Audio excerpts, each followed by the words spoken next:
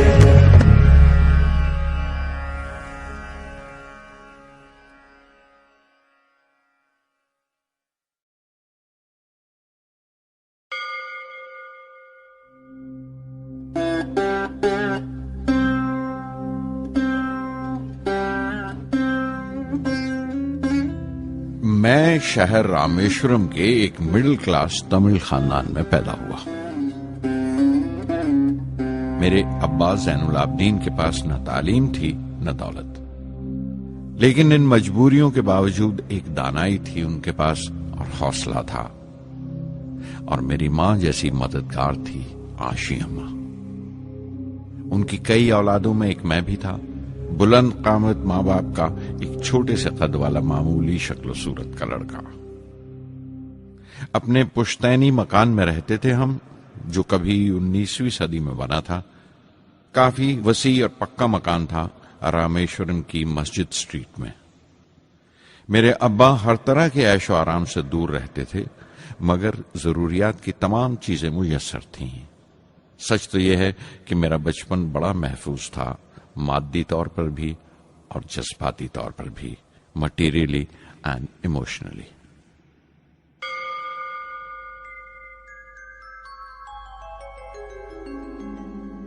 رامیشورم کا مشہور شیو مندر ہمارے گھر سے صرف 10 منٹ کی دوری پر تھا۔ ہمارے علاقے میں زیادہ آبادی مسلمانوں کی تھی، پھر بھی کافی ہندو گھرانے تھے جو بڑے اتفاق سے پڑوس میں رہتے تھے۔ ہمارے علاقے میں ایک بڑی پرانی مسجد تھی جہاں میرے ابا مجھے ہر شام نماز پڑھنے کے لیے لے جایا کرتے تھے۔